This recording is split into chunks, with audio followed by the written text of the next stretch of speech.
할아버지, 국밥 나왔습니다. 기모르는 뚝배기를 받쳐든 8살 아이. 그 얼굴을 본 순간 노인의 손에 든 숟가락이 허공에서 굳었습니다. 마치 30년 전에 제 아들이 시간을 뚫고 걸어 나온 것 같았거든요. 며느리가 사고로 죽었다는 소식을 전해 들은 게 꼭 8년 전. 이 아이는 대체 누구일까요? 이성은 닮은 사람이 어디 한둘이냐고 하지만 이 늙은 심장은 어째서 이렇게 미친 듯이 뛰는 걸까요? 사연 시작 전 구독과 좋아요 한번 부탁드려요. 그리고 댓글로 어디서 시청 중이신지 알려주시면 그곳에 건강과 행복이 가득 깃들길 바랄게요. 너 몇 살이니? 주촌명을 거느린 유통기업 회장 윤재호. 그는 식어가는 국밥을 앞에 두고 아이의 얼굴에서 눈을 뗄 수 없었어요. 자꾸만 내려가는 시선 끝 아이의 무릎엔 집에서 붙여준 듯 모서리가 들뜬 색바랜 반창고. 목소리가 제 것 같지 않았어요.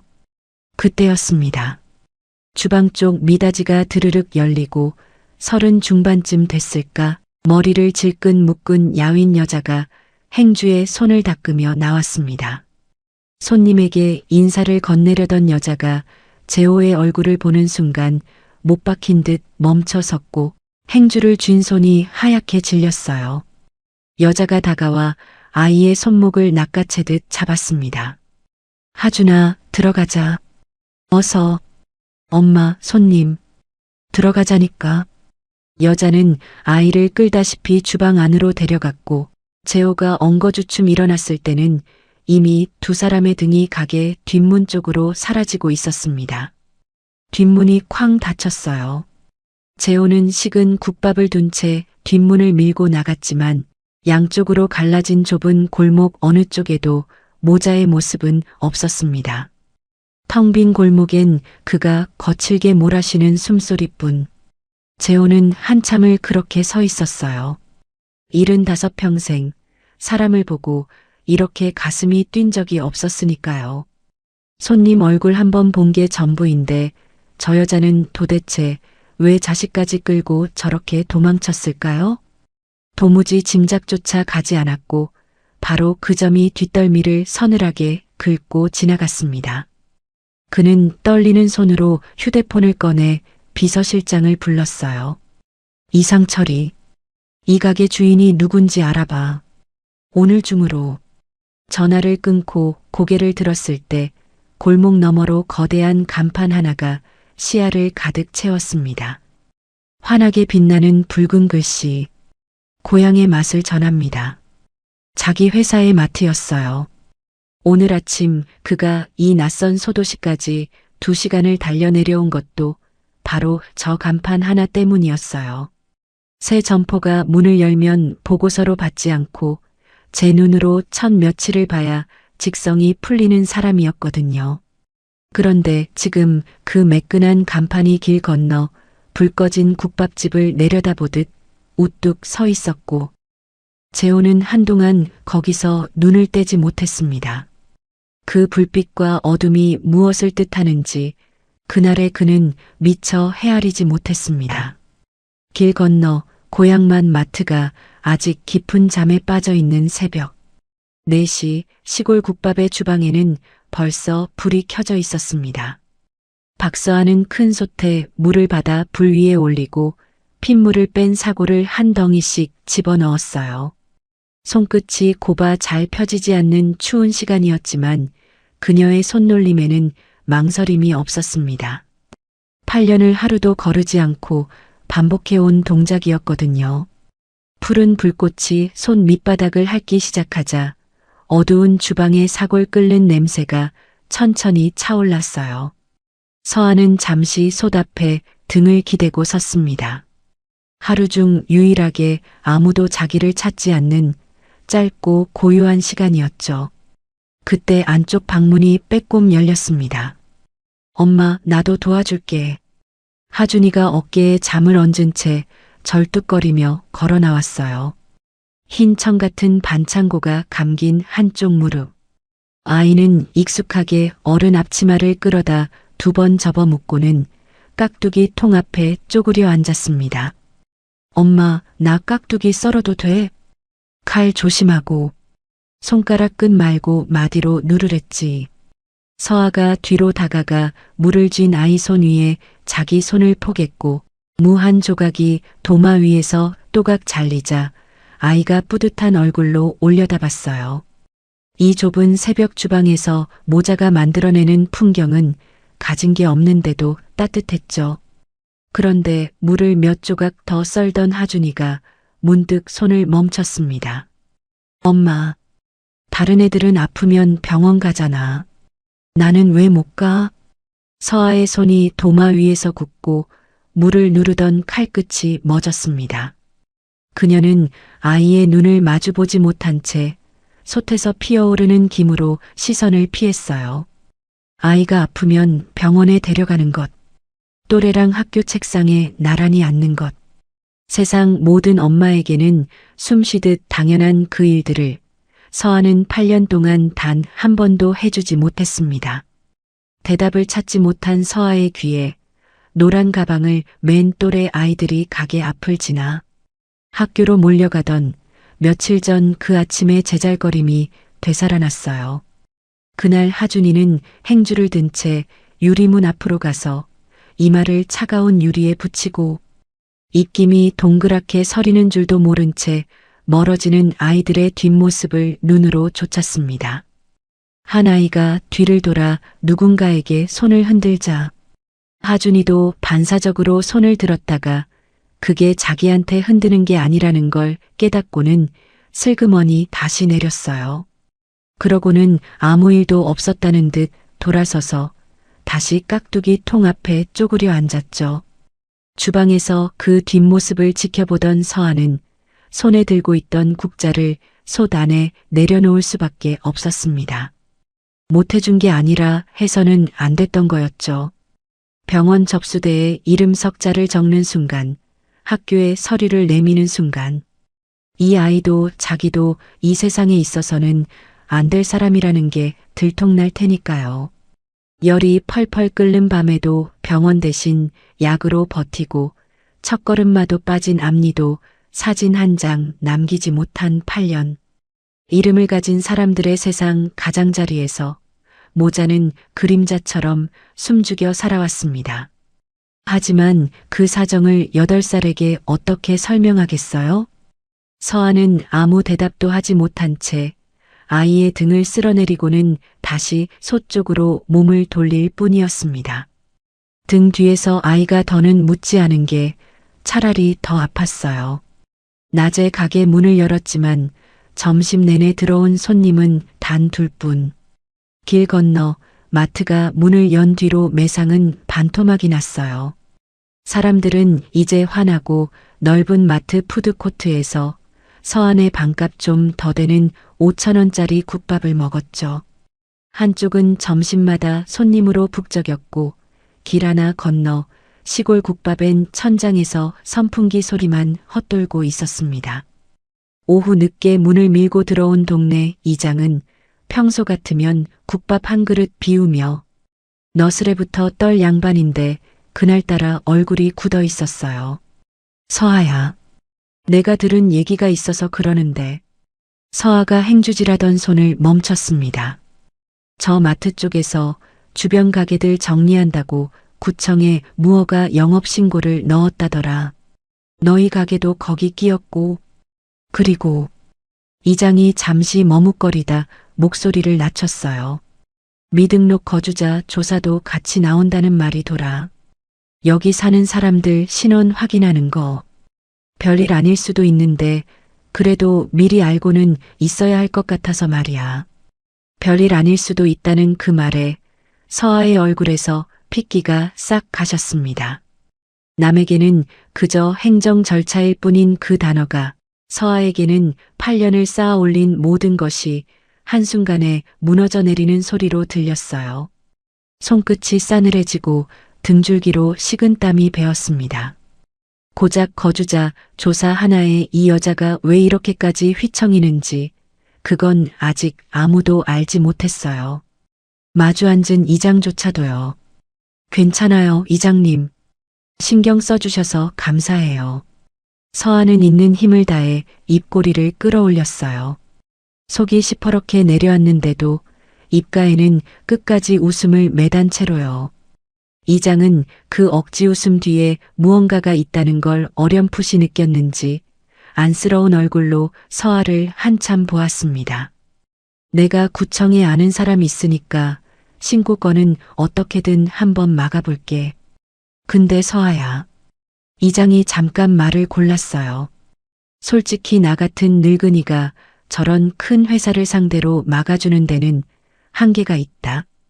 도와주겠다는 말인데도 그것이 서아의 가슴을 더 무겁게 내리눌렀습니다. 기댈대라곤 이 사람 하나뿐인데 그 하나마저 한계가 있다는 뜻이었으니까요. 이장은 자리에서 일어나 카운터 옆에 서 있던 하준이의 머리를 쓱 쓰다듬었습니다. 준아, 이 동네에서 내 국밥이 제일 맛있다. 알지? 저 마트 거랑은 비교도 안 돼. 하준이가 배시시 웃자 처졌던 어깨가 조금 펴지고 얼어붙어 있던 서아의 가슴에도 아주 잠깐 따뜻한 것이 스쳤어요. 허물어지기 직전의 사람에게는 그렇게 사소한 한마디가 때로 하루를 더 버티게 하는 힘이 되곤 합니다. 그날 밤 가게에 불을 다 끄고 서아는 잠든 하준이의 발치에 앉았습니다. 낮 동안 들떠버린 무릎의 반창고를 살같이 따라 당겨지지 않게 한쪽 끝부터 살살 떼어냈어요. 약통에서 새 것을 꺼내 상처를 덮고 손끝으로 가장자리를 꾹꾹 눌러붙였습니다. 깜깜한 방 안에서 그 흰 반창고만이 유난히 도드라져 보였어요. 서아는 아이의 이마를 한참 들여다보다 들릴 듯 말 듯한 목소리로 속삭였습니다. 조금만 기다려. 엄마가 꼭 방법 찾을게. 그건 8년째 똑같은 한 번도 지켜진 적 없는 약속이었죠. 아이는 대답 없이 새근새근 숨소리만 어둠 속에 번질 뿐. 하지만 그때의 서아는 꿈에도 몰랐습니다. 그토록 입에 달고 살던 그 방법이라는 것이 며칠 뒤 제 발로 찾아가야 할 어떤 노인의 얼굴을 하고 있으리라고는요. 서아가 어둠 속에서 아이의 반창고를 매만지던 바로 그 밤 2시간 거리의 서울 한복판에서는 또 다른 사람이 잠들지 못하고 있었습니다. 윤재호의 서재였어요. 천장까지 닿는 원목 책장, 통유리 너머로 발 아래 펼쳐진 도시의 불빛, 보일러도 안 도는 그 깜깜한 단칸방과 같은 밤이라고는 믿기지 않을 만큼 이곳은 모든 것이 환하고 넓었습니다. 하지만 그 휑한 방 한가운데 재호는 낡은 가죽 의자에 깊이 몸을 묻은 채 무릎 위에 두꺼운 사진첩 하나를 펼쳐놓고 있었어요. 낮에 본 그 아이의 얼굴이 종일 머릿속을 떠나지 않았거든요. 그는 사진첩을 한 장 한 장 넘겼습니다. 세발 자전거를 타고 활짝 웃는 어린 태민, 교복을 입은 태민, 군복을 입은 태민. 그러다 한 장에서 손이 딱 멎었어요. 태민의 결혼 사진이었습니다. 8년 전 재호가 해외 출장 탓에 참석하지 못했던 그 결혼식이었죠. 턱시도 차림의 태민 옆에 수수한 흰 드레스를 입은 신부가 수줍게 웃고 있었습니다. 재호의 눈동자가 그 신부의 얼굴 위에서 멈췄어요. 낮에 본 그 여자였습니다. 국밥집 주방에서 나와 자기 얼굴을 보자마자 핏기가 가셔서는 아이의 손목을 낚아채 사라지던 바로 그 여자. 등줄기를 타고 오싹한 것이 훑고 지나갔어요. 8년 전에 사고로 죽었다고 들은 며느리가 죽기는커녕 시골 국밥집에서 멀쩡히 뚝배기를 나르고 있었습니다. 그것도 태민의 어린 얼굴을 고스란히 빼다 박은 아이를 데리고요. 여보, 안 자고 뭐해요? 가온 차림의 미정이 서재 문을 열고 들어섰습니다. 그녀는 재호가 무릎에 펼쳐둔 사진첩을 흘긋 내려다보더니 표정 하나 흔들리지 않고 다가와 그 위에 손을 얹었어요. 갑자기 웬 옛날 사진을. 이런 거 들춰서 뭐하게요. 다 정리된 일인데. 그러고는 사진첩을 툭 덮어버렸습니다. 미련도 망설임도 없는 너무나 능란한 손길이었어요.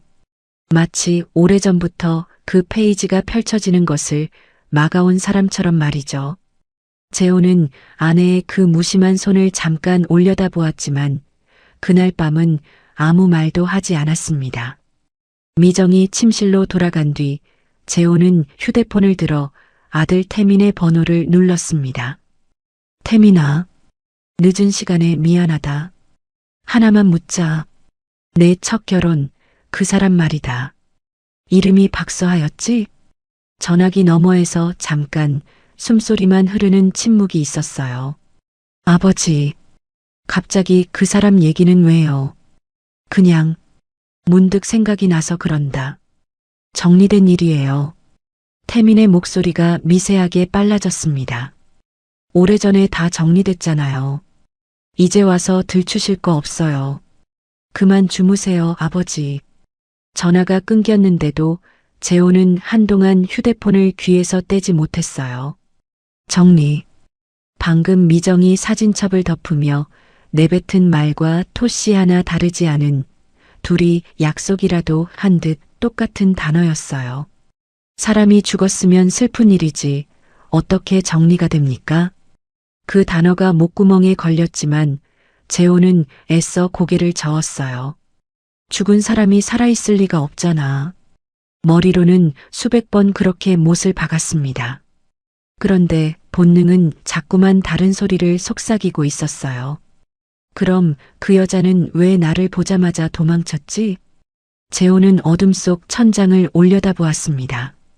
문득 낮에 그 국밥집에서 맡은 사골 냄새가 코끝에 되살아났어요. 김서린 좁은 가게, 손글씨 메뉴판, 셀프 깍두기 통. 그건 재호가 평생에 걸쳐 벗어나려 발버둥 친 풍경이었습니다. 40년 전 그 자신도 꼭 그런 시장통 국밥집 아들이었죠. 사실 그 냄새가 끌어올린 건 기억이라기보다 감각이었어요. 닫아둔 문틈으로 찬바람이 새어들 듯 잊고 산 한 시절이 손끝으로 먼저 밀려들었죠. 10살 무렵 김이 펄펄 나는 국밥 그릇 2개를 쟁반에 받쳐들고 시장 골목을 종종 걸음으로 나르던 그 손목의 감각.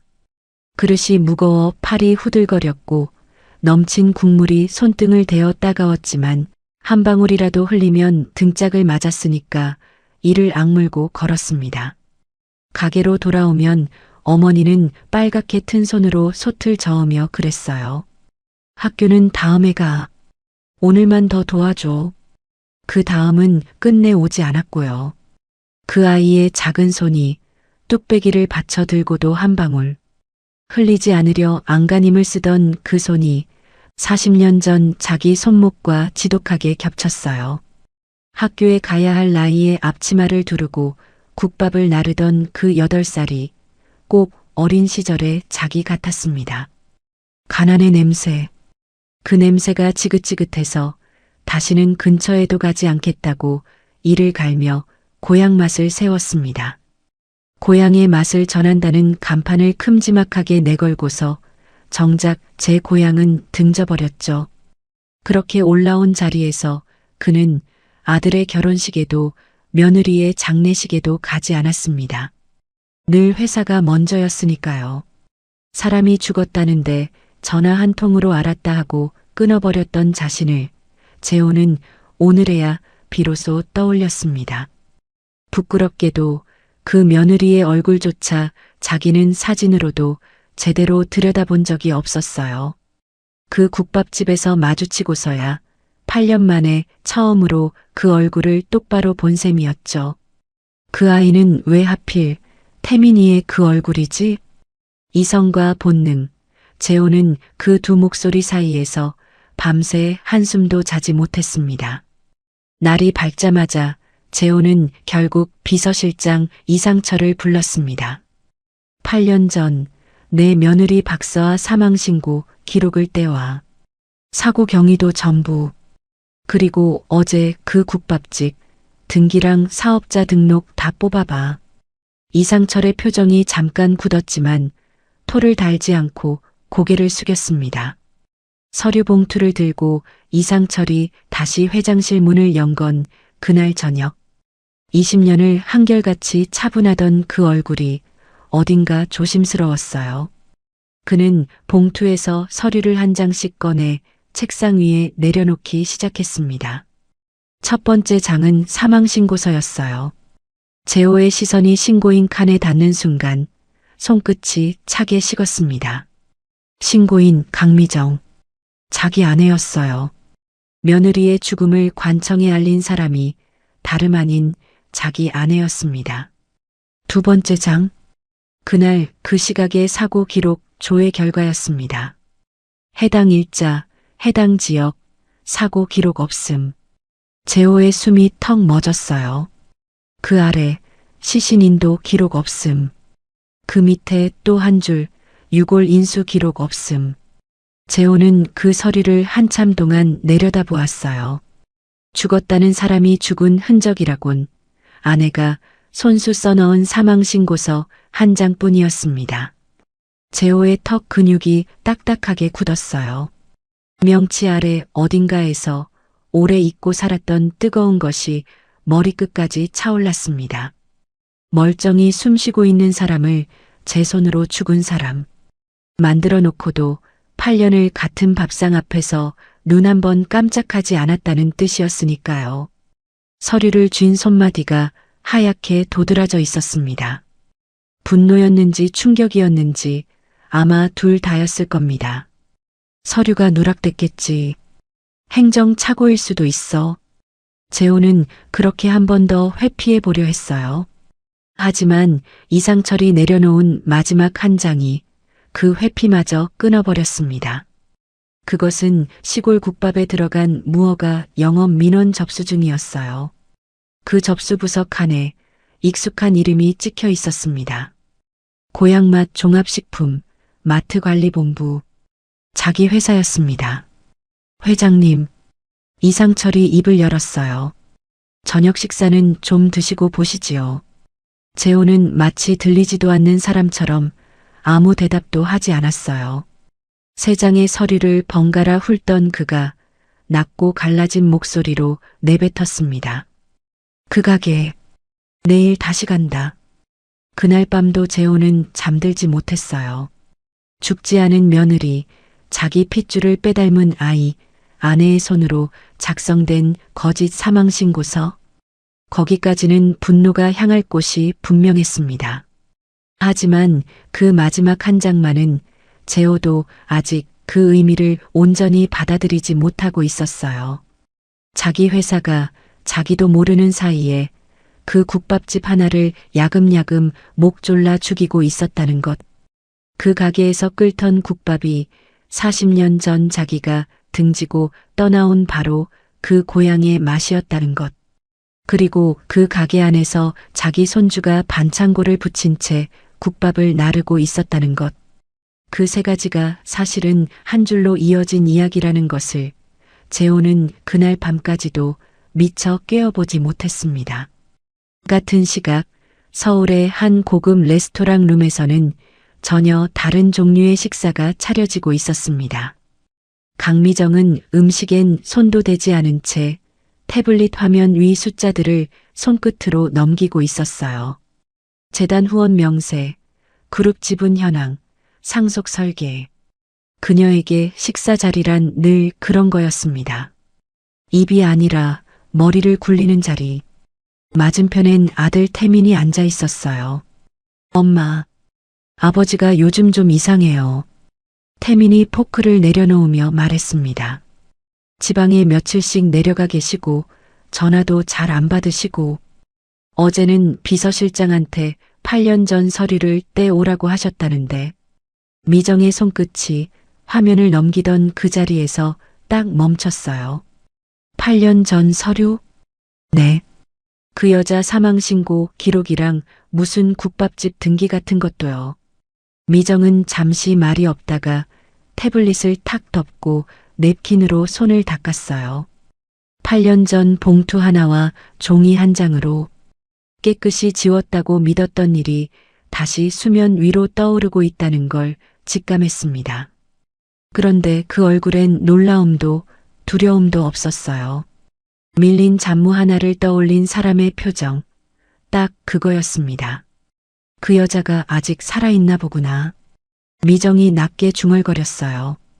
죄책감이라곤 한 톨도 없는 그저 성가신 항목 하나를 다시 지워야겠다는 투였습니다. 8년이나 잘도 버텼네. 멀리 가서 죽은 듯이 살라고 했더니 엄마, 그럼 어떡해요? 아버지가 다 아시면. 태민아. 미정이 아들의 말을 잘랐습니다. 그 목소리는 차분했지만 그래서 더 서늘했어요. 넌 가만히 있어. 8년 전에도 엄마가 다 정리했잖니. 이번에도 엄마가 정리할 테니까. 또 그 단어였습니다. 정리. 누군가에겐 피와 살이 도는 한평생이 이 여자에겐 그저 장부에서 지우면 그만인 한 줄짜리 오차였습니다. 미정은 휴대폰을 들어 어디론가 전화를 걸었습니다. 나야. 사람 하나 좀 찾아줘. 박서아. 8년 전에 정리됐어야 할 여자인데 어디서 뭐하고 사는지 조용히 알아봐. 그리고 미정의 입꼬리가 차갑게 올라갔어요. 찾으면 다시는 못 기어 나오게. 알지? 전화를 끄는 미정이 와인잔을 들었습니다. 붉은 와인이 잔 안에서 찰랑 흔들렸어요. 그 모습이 어쩐지 8년 전 어느 겨울 산후조리원에 두고 온 그 흰 봉투를 떠올리게 했습니다. 이 통화가 어떤 사람을 향해 그물을 던졌는지 2시간 거리 그 국밥집의 모자는 짐작조차 하지 못했어요. 솥에 불을 붙이고 깍두기를 썰고 손님 없는 가게를 지키는 그 평범한 하루 너머로 8년 전의 그림자가 스멀스멀 다가오고 있었습니다. 그리고 공교롭게도 그 그림자가 다시 움직이기 시작한 바로 그 무렵 같은 가게로 전혀 다른 마음을 품은 또 한 사람의 발길이 향하고 있었어요. 다름 아닌 미정의 남편 윤재호였습니다. 어젯밤 책상 위에 놓여있던 그 3장의 서류가 재호의 머릿속을 밤새 떠나지 않았습니다. 죽었다던 며느리, 아내의 손글씨, 그리고 제 회사의 이름. 확인하지 않고는 도무지 견딜 수가 없었어요. 다음 날 점심 재호의 검은 세단은 다시 그 시장 골목 앞에 섰습니다. 그런데 미닫이 문에는 오늘 쉽니다라고 적힌 손글씨 종이 한 장이 테이프로 빗돌게 붙어 있었고 문은 잠긴 채 안쪽은 불이 꺼져 깜깜했습니다. 재호는 닫힌 문 앞에 한참을 서 있었어요. 그 여자가 자기를 보고 가게를 닫아버린 건지 정말로 쉬는 날인 건지 알 수가 없었습니다. 헛걸음이었어요. 차로 돌아서는 그의 어깨가 자기도 모르게 무거웠습니다. 이성은 그만두라고 했죠. 그룹 회장씩이나 되는 사람이 지방 국밥집 앞을 며칠씩 서성이는 게 말이 되냐고요. 그런데 사흘 뒤 재호는 또 그 골목에 와 있었어요. 머리가 식히기도 전에 발이 먼저 그리로 향했던 겁니다. 이번엔 미닫이 문이 반쯤 열려 있었고 안으로 들어서자 카운터 안쪽에 앉아 공책에 무언가를 끄적이던 하준이가 고개를 번쩍 들었어요. 저번에 오셨던 할아버지다. 아이가 반갑게 웃었습니다.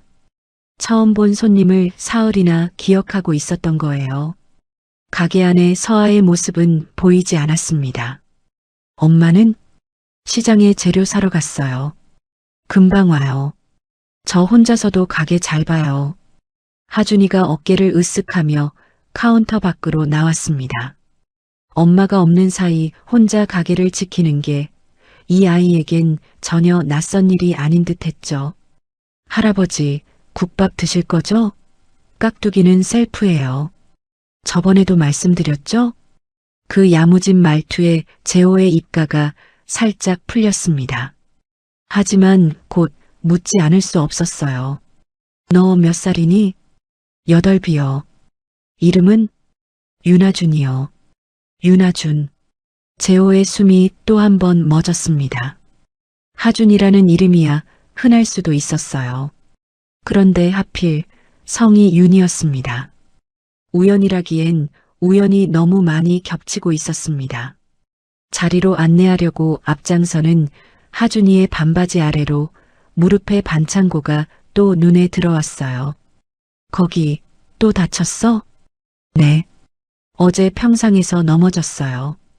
병원은 가봤고? 그 말에 밝던 아이의 표정이 가라앉았습니다. 하준이는 잠깐 머뭇거리다가 평상시보다 잦아든 목소리로 대답했어요. 저는 안 가요. 그 한마디가 재호의 가슴 한복판에 콕 박혔습니다. 다른 애들은 다 가는데 저는 안 간다는, 아니 못 간다는 뜻이었으니까요. 그 순간 재호의 머릿속에서 40년 전 학교는 다음에 가라고 말하던 어머니의 목소리가 까닭도 없이 겹쳐 울렸어요. 그 골목에 서서 그 말을 듣던 건 다른 누구도 아닌 자기 자신이었습니다. 재호는 자리에서 일어섰습니다. 잠깐 여기 있어라. 그러고는 골목 어기 약국에서 소독약 한 병과 반창고 한 통을 사왔어요. 다시 가게로 돌아온 그는 카운터 의자에 하준이를 앉히고 그 앞에 한쪽 무릎을 굽혔습니다. 들뜬 낡은 반창고의 모서리를 엄지손톱으로 살살 들어 올려 아이의 살같이 당기지 않도록 떼어냈어요. 소독약을 적신 솜으로 까진 자리를 톡톡 두드리고 새 반창고를 꺼내 무릎 위에 덮었습니다. 그런데 그 큰 손이 미세하게 떨리고 있었어요. 수조원을 주무르는 손이었습니다.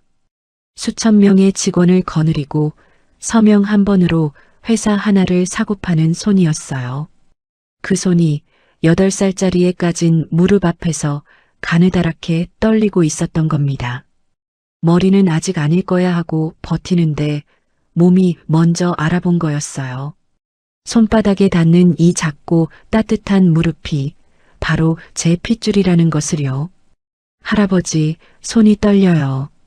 하준이가 신기한 듯 내려다보며 물었습니다. 추워요? 그래. 좀 춥구나. 거짓말이었어요. 가게 안은 춥지 않았습니다. 떨리는 건 손이 아니라 40년을 차갑게 굳혀온 이 노인의 속이었으니까요. 반창고를 다 붙이자 하준이가 카운터 서랍을 뒤적이더니 색종이로 접은 꽃 한 송이를 꺼내 재호에게 쑥 내밀었습니다. 이거요. 할아버지 주려고 접었어요. 저번에 그냥 가셔서 다음에 오면 드리려고 책상에 넣어뒀어요. 울퉁불퉁 서툴게 접힌 분홍색 종이꽃이었어요. 재호는 그 꽃을 2손가락으로 받아들었습니다. 손바닥보다도 작은 그것이 묵직하게 느껴졌어요. 그때 카운터 구석에 놓인 유리병 하나가 눈에 들어왔습니다. 사탕이 담겼던 듯한 그 병 바닥에 100원짜리 동전 몇 개와 10원짜리들이 얇게 깔려 있었어요. 이건 뭐야? 아, 그거요. 하준이가 자랑스럽게 가슴을 폈습니다. 제 비밀 저금통이에요. 엄마 생일에 엄마한테 국밥 사줄 거예요. 우리 가게 거 말고 진짜 좋은 식당 가서 사줄 거예요. 엄마는 맨날 저한테만 끓여주잖아요. 엄마도 한 번은 얻어먹어 봐야죠. 재호는 아무 말도 하지 못했습니다. 그 동전 몇 잎이 아이가 엄마에게 줄 수 있는 세상 전부였던 거예요.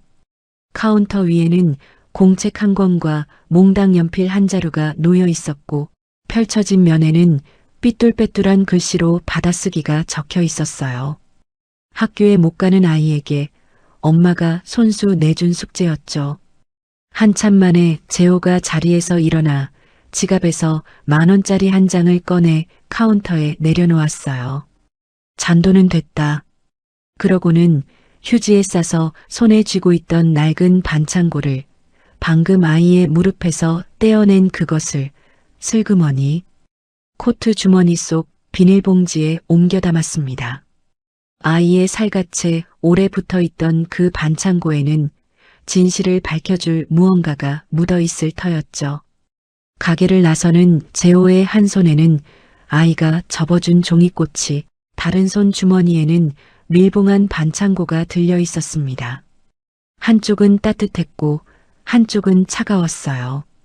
손주를 향해 이미 기울어버린 마음과 그래도 두 눈으로 확인하지 않고는 못 베기는 의심이 같은 노인의 양손에 나뉘어 들려 있었던 겁니다. 비닐봉지에 담긴 그 낡은 반창고는 그날로 사설 유전자 검사소에 맡겨졌습니다.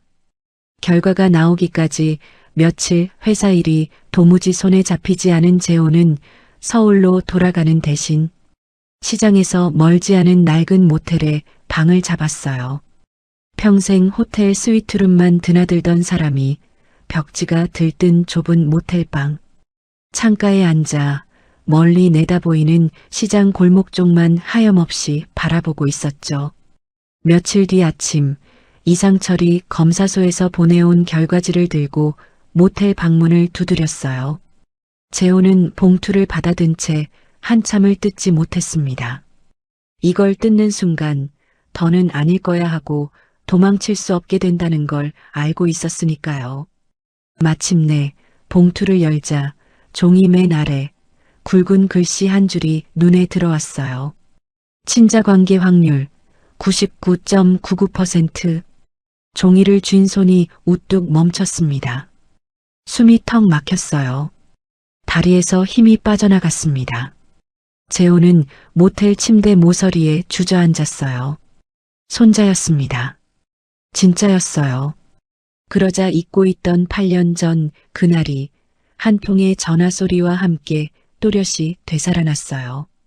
그날 해외 출장 중이던 재호가 호텔 회의실에서 계약서에 막 서명을 하려던 참에 비서가 수화기를 건넸고 전화 너머로 며느리가 사고로 죽었다는 말이 들려왔습니다. 그런데 재호는 펜을 멈추지도 않았어요. 알았다. 장례는 알아서들 치러라. 그러고는 전화를 끊고 하던 서명을 마저 했습니다.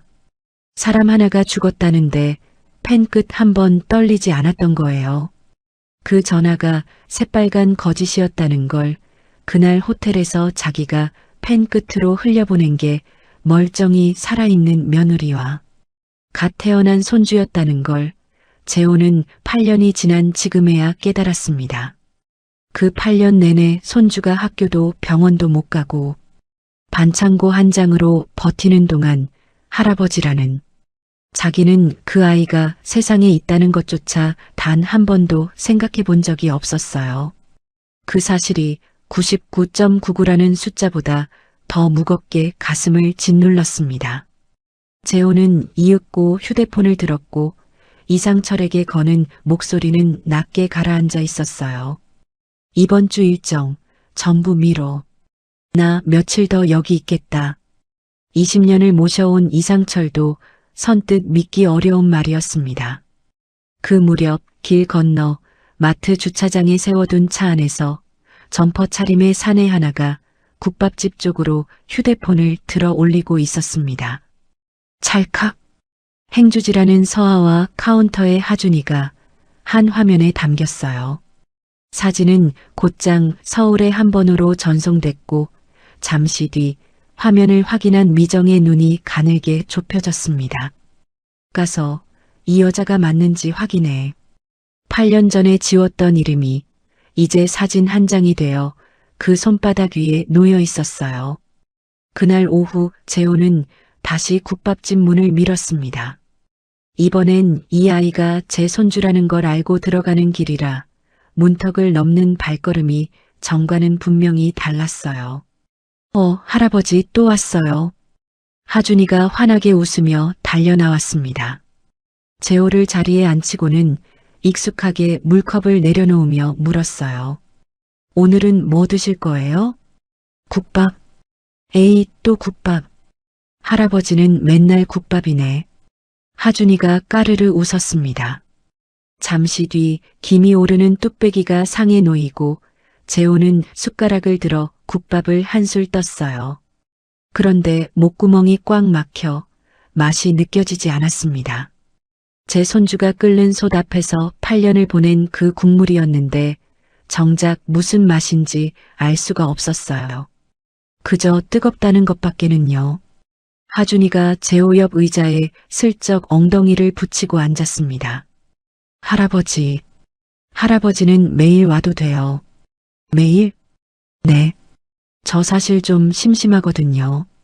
낮에는 같이 놀 친구도 없고 엄마는 계속 일하니까요. 할아버지 오면 얘기할 사람이 생겨서 좋아요. 아무렇지 않게 툭 던진 그 말이 재호의 명치를 쿡 찔렀어요. 친구도 없이 갈 데도 없이 종일 이 좁은 가게 안에서 혼자 어른 흉내를 내며 시간을 죽이는 아이였던 거죠. 매일 와도 된다는 건 사실 그동안 너무 외로웠다는 뜻이었어요. 아빠는? 재호가 조심스럽게 물었어요. 아빠는 어디 계셔? 아빠요? 하준이가 오히려 자랑스럽게 대답했습니다. 되게 먼 데서 일해요. 엄마가 그랬어요. 아빠도 저 엄청 보고 싶어 하는데 일이 너무 멀고 바빠서 못 오는 거래요. 돈 많이 벌면 꼭 올 거래요. 아이의 눈은 그 말을 조금도 의심하지 않았습니다. 진심으로 제 아빠가 자기를 보고 싶어 한다고 믿고 있었어요. 그때 주방 쪽에서 인기척이 났습니다. 장을 보고 돌아온 서아가 문간에 선 채로 그 대화를 듣고 있었던 거예요. 손에는 시장 봉지가 들려 있었고 얼굴은 하얗게 굳어 있었습니다. 그 할아버지가 또 와 있다는 것, 그것도 제 아들 옆에 나란히 앉아 아빠 얘기를 듣고 있다는 것에 서아의 온몸이 얼어붙었어요.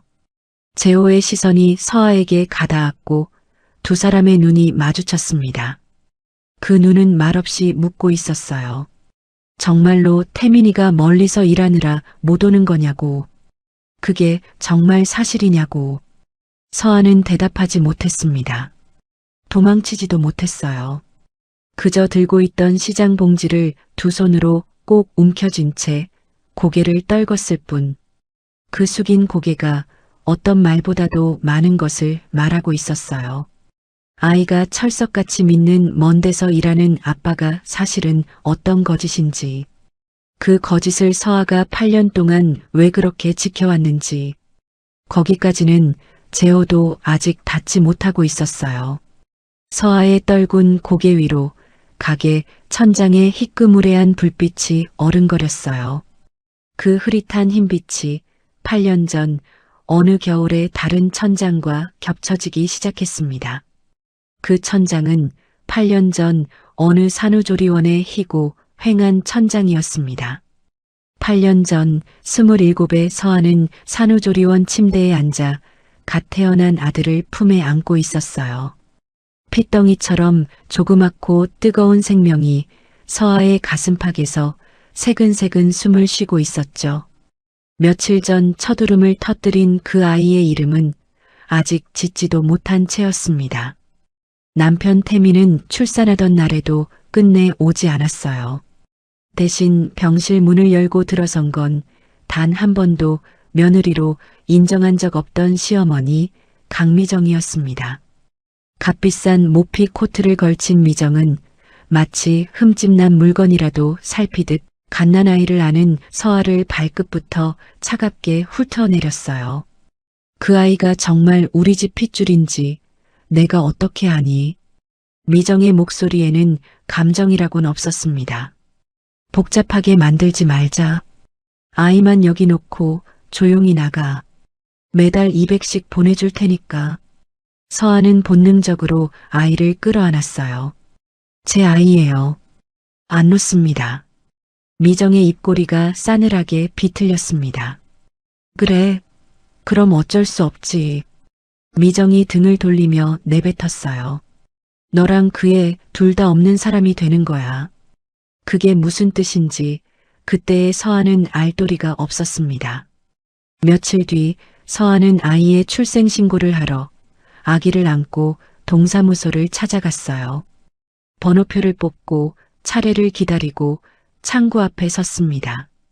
그런데 모니터를 들여다보던 직원이 고개를 갸웃하며 말했어요. 저기 본인 확인이 좀. 박서아 씨 맞으세요? 네. 제가 박서아인데요.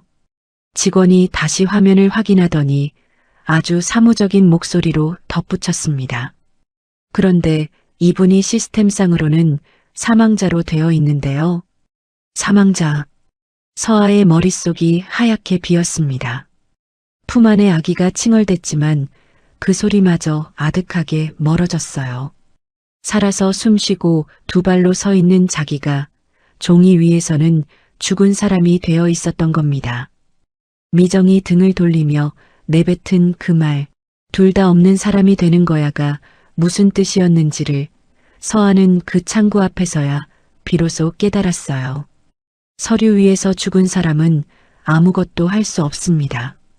출생신고도 항의도 신고도요. 종이 한 장에 지워진 사람이 무슨 권리를 주장하겠어요? 서아는 아기를 안은 채 그 창구 앞에 못 박힌 듯 서 있었고 뒤에서 다음 번호가 불렸지만 발이 도무지 떨어지지 않았어요. 조리원으로 돌아온 서아의 침대 위에는 흰 봉투 하나가 놓여 있었습니다. 누가 다녀갔는지는 묻지 않아도 알 수 있었어요. 봉투 안에는 2천만 원 그리고 쪽지 한 장이 들어 있었습니다. 이 돈 받고 어디 멀리 가서 다시는 나타나지 마라. 서아는 그 봉투를 오래도록 내려다보았습니다. 받고 싶지 않았어요. 그 돈이 무엇을 뜻하는지 알았으니까요. 자기와 아이의 존재를 통째로 지워버리는 값이라는 걸요. 하지만 품 안에는 갓 태어난 아이가 있었습니다. 분유값도 기저귀값도 없었어요. 돌아갈 집도 기댈 사람도 없었고요. 죽은 사람에게는 갈 곳이 없었습니다. 서아는 마지못해 손을 뻗어 그 봉투를 집어들었습니다. 그게 평생 자기를 따라다닐 치욕이 되리라는 걸 알면서도요. 그러고는 아이를 단단히 품에 여민 채 조리원 문을 나섰습니다. 칼바람이 휘몰아치는 겨울거리로 이름조차 빼앗긴 모자가 걸어나갔어요. 그 위태로운 뒷모습 위로 눈발이 하나둘 흩날리기 시작했습니다. 그리고 8년이 흘렀습니다. 식어버린 국밥 한 그릇 앞에서 재호가 숟가락을 든 채 굳어 있었고 어느새 국물 위에는 기름이 허옇게 엉겨 있었죠. 태민과 미정이 그토록 태연하게 정리된 일이라 부르던 그 일의 정체가 바로 이것이었습니다. 다만 재호는 앞에 앉은 손주의 맑은 얼굴과 고개 숙인 며느리의 야윈 어깨를 번갈아 바라보며 이 모자에게 무언가 끔찍한 일이 있었다는 것만은 직감하고 있었습니다. 그 끔찍한 일의 한복판에 서 있는 게 바로 제 아내라는 것까지는 아직 차마 떠올리지 못한 채였습니다. DNA 결과를 받은 그날 이후로 재호는 서울로 돌아가지 않았습니다. 이상철이 매일같이 결제 서류를 들고 모텔로 내려왔지만 재호의 마음은 온통 그 시장 골목에 가 있었어요. 늦었다는 걸 알면서도 70년을 등지고 산 무언가를 남은 시간만큼이라도 되찾고 싶었던 거예요. 그날도 재호는 가게 문을 밀었습니다. 하준이가 카운터에서 받아쓰기 공책을 펴놓고 끙끙대고 있었어요. 할아버지, 이 글자 뭐예요? 자꾸 틀려요.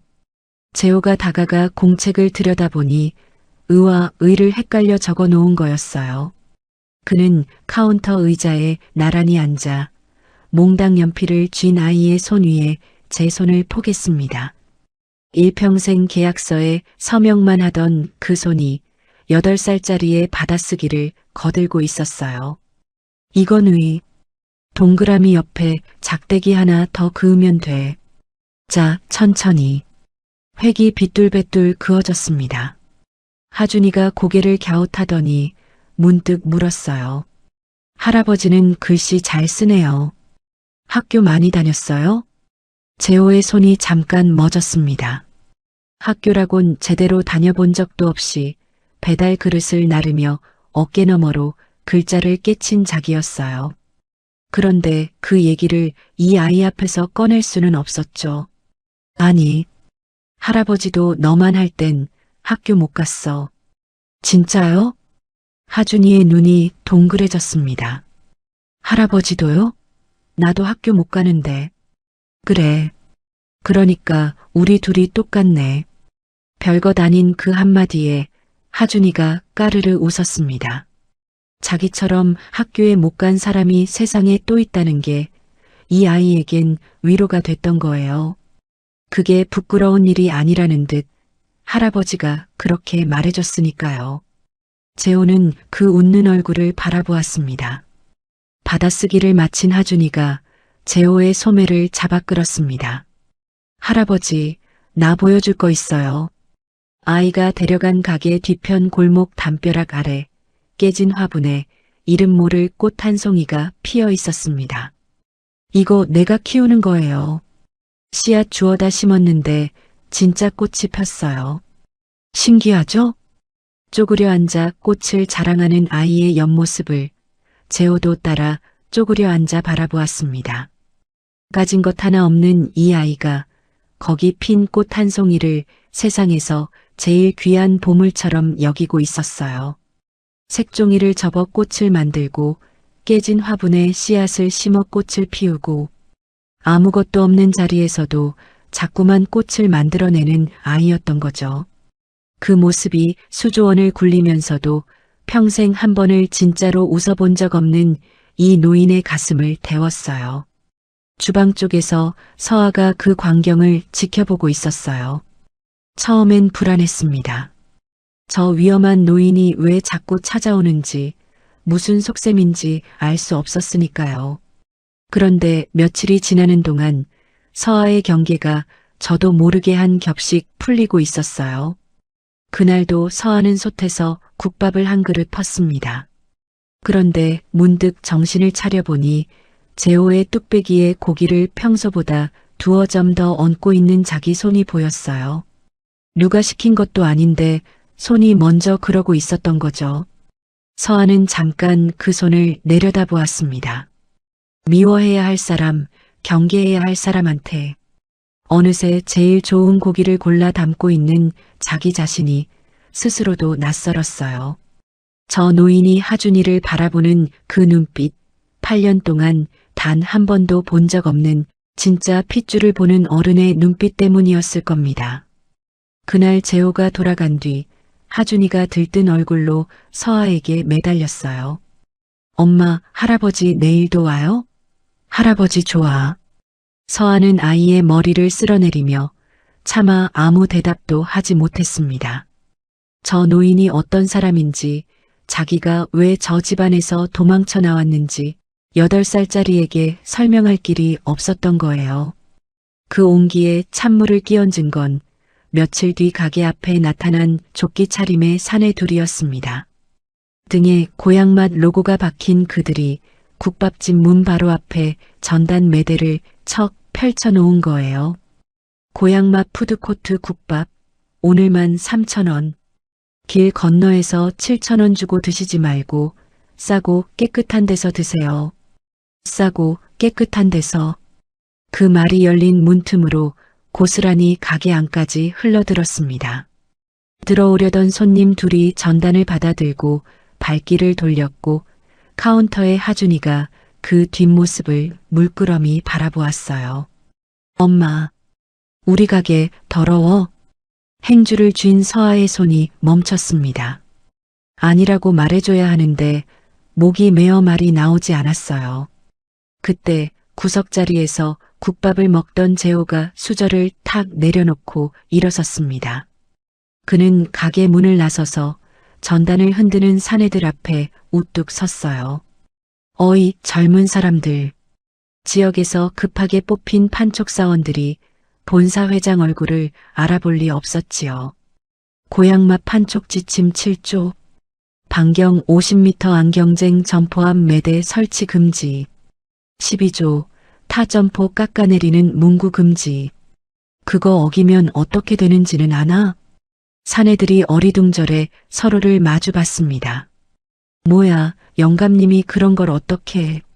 본사 감사팀의 사진 한 장이면 자네들 팀장부터 본부장까지 줄줄이 심할서야. 내가 그 지침 만든 사람들을 좀 알거든. 노인의 목소리는 낮고 느렸지만 한 글자도 흔들리지 않았습니다. 수십 년 이사회에서 단련된 사람을 누르는데 이골이 난 목소리였어요. 사내들의 얼굴에서 장난기가 거쳤습니다. 허둥지둥 매대를 접어 길을 건너 도망치듯 사라지는 뒷모습을 보며 재호는 아무렇지 않게 가게로 돌아와 다시 수저를 들었어요. 할아버지, 방금 뭐라고 했어요? 그 아저씨들 왜 도망가요? 국밥이 식겠다고 했다. 하준이가 웃음을 터뜨렸습니다. 주방의 서한은 김이 오르는 손 너머로 그 노인의 굽은 등을 한참 바라보았어요. 정체 모를 그 단골 손님이 방금 이 가게의 하루를 지켜줬다는 것만은 분명했죠. 가게 안이 그렇게 데워지고 있을 무렵 서울에서는 전혀 다른 온도의 전화 한 통이 걸려 오고 있었습니다. 며칠 전 미정이 박서아를 찾아내라며 풀어두었던 그 사람으로부터였어요. 찾았습니다. 서울에서 두어 시간 떨어진 어느 지방 시장통이더군요. 국밥집을 하고 사내 아이도 하나 딸려 있습니다. 보고를 들으면서도 미정은 놀라지도 분해하지도 않았어요. 8년을 묻어둔 한 줄짜리 오차가 다시 장부 위로 떠오른 것뿐이었죠. 수고했어. 주소 정리해서 보내. 전화를 끊는 그 목소리에는 사람 하나를 또 지우려는 자의 망설임이라곤 없었습니다. 그곳에 제 남편이 매일같이 드나들고 있다는 것은 미정도 아직 알지 못한 채로요. 한편 그날 저녁 모텔방에서는 이상철이 좀처럼 보기 드문 광경을 지켜보고 있었습니다. 재호가 결제 서류를 한쪽으로 밀어두더니 휴대폰을 들어 마트관리본부장에게 직접 전화를 걸었어요. 그 시장통 국밥집, 거기 들어가 있는 무허가 영업신고 오늘 안으로 취하해. 우리 본부에서 넣은 거 맞지? 당장 빼. 재호의 목소리는 낮았지만 단호했습니다. 그리고 그 가게 반경 안에서는 우리 매장 할인 판촉 전부 멈춰. 그 집 손님 다시 돌아갈 때까지. 수화기 너머에서 본부장이 무어라 되묻는 듯 했어요. 길 건너 제 매장의 매상이 줄어드는데 경쟁 가게를 살리라니 이해가 안 됐죠. 이상철도 마찬가지였어요. 평생 영세한 가게 100개쯤은 눈 하나. 깜짝 않고 갈아엎던 회장이 지금은 그중 하나를 제 손으로 떠받치고 있었던 겁니다. 이유는 묻지 마. 재호가 전화를 끊으며 짧게 말했고 이상철도 더 묻지 않았어요. 다만 그 회장의 얼굴에서 처음 보는 무언가를 읽었을 뿐입니다. 그건 후회 같기도 뒤늦은 다짐 같기도 했어요. 며칠 뒤 시골 국밥의 미닫이 문이 다시 분주하게 여닫히기 시작했습니다. 어이구, 오랜만이네. 그동안 통 안 보이더니. 끊겼던 단골 하나가 문을 밀고 들어왔어요. 뒤이어 낯선 손님들도 여기 국밥이 그렇게 맛있다며? 하며 자리를 잡았습니다. 길 건너 마트가 떡하니 버티고 있는데도 손님이 다시 돌아오고 있었던 거예요. 서아는 행주질을 하다 말고 가게 안을 둘러보았습니다. 어리둥절했어요. 마트가 들어선 뒤로 반토막 났던 매상이 무슨 영문인지 며칠 새 다시 차오르고 있었죠. 그저 운이 좋아진 거라고만 여겼습니다. 그게 사실은 길 건너에서 제 가게를 말려 죽이던 그 거대한 손이 이제 조용히 떠받치기 시작한 결과라는 걸, 그 손의 주인이 매일 와서 하준이 받아쓰기를 봐주는 그 노인이라는 걸 정작 서아만 모르고 있었어요. 재호는 그 일을 끝내 한마디도 하지 않았습니다. 생색을 내려던 게 아니었으니까요. 평생 사람보다 숫자를 앞세우며 살아온 그가 처음으로 그 숫자 뒤에 가려져 있던 한 사람을, 제 며느리를, 제 핏줄을 말없이 지키기 시작한 거였습니다. 그게 그가 할 수 있는 가장 서툴고 가장 늦은 속죄였어요. 가게 안에는 오늘도 사골 육수가 끓고 그 위로 하준이의 웃음소리가 번졌습니다. 평화로운 하루였어요. 그러나 그 평화가 얼마 남지 않았다는 걸, 8년 전의 그림자가 이미 문턱 앞까지 와 있다는 걸 누구도 눈치채지 못했습니다. 그 따뜻했던 며칠은 그러나 오래가지 못했습니다. 먼저 찾아온 건 낯선 사내였어요. 어느 낮 점퍼 차림의 한 남자가 문을 밀고 들어와 국밥을 시키지도 않고 안을 둘러보더니 카운터로 다가왔습니다. 여기 사장님이 박서아 씨 맞죠? 카운터를 훔치던 서아의 손에서 행주가 스르르 흘러내렸습니다. 그 이름은 8년 동안 누구 앞에서도 입에 올린 적 없는 거였어요. 이 시골 가게에선 다들 그저 국밥집 아줌마라고만 불렀는데 처음 보는 사내가 그 죽은 이름을 정확히 알고 찾아온 겁니다. 사람 잘못 보셨어요. 그런 사람 없습니다. 서아가 흔들리는 목소리를 누르며 잡아댔어요. 사내는 그런 서아를 잠시 빤히 바라보더니 입꼬리를 비스듬히 올렸습니다. 아니면 말고요. 그냥 아는 분이 한번 찾아보라고 해서요. 그러고는 가게를 나가며 지나가듯 흘렸어요. 서울에서 어떤 사모님이 문이 닫혔습니다. 서아는 그 자리에서 옴짝도 하지 못했어요. 사모님, 8년 전 산후조리원에 흰 봉투를 놓고 가며 죽은 듯이 멀리 가서 다시는 나타나지 말라던 그 여자가 기어이 자기를 찾아낸 거였습니다. 8년을 숨죽이며 쌓아 올린 그 위태로운 평화가 그 세 글자에 발밑부터 쩍쩍 갈라지는 것 같았어요. 도망쳐야 했습니다. 또다시 아이를 업고 어디론가 사라져야 했어요. 바로 그날 밤 잠결에 옆에 누운 하준이의 몸이 펄펄 끓는 걸 느낀 서아가 화들짝 일어났어요. 이마에 손을 대보니 불덩이 같아 서아는 서둘러 비상약통에서 해열제를 꺼내 먹였어요. 8년 동안 늘 그래왔듯이 젖은 수건으로 아이의 몸을 닦아주며 열이 내리기만을 기다렸습니다. 낮에 다녀간 그 산의 생각에 가슴이 두근거렸지만 지금은 아이가 먼저였어요. 그런데 이번엔 달랐습니다. 1시간이 지나도 열은 내리기는커녕 더 올랐어요. 새벽 2시 하준이의 몸이 갑자기 뻣뻣하게 굳더니 팔다리가 부르르 떨리기 시작했습니다. 준아, 준아. 아이의 눈이 반쯤 뒤집히고 입가에는 허연 거품이 비쳤어요.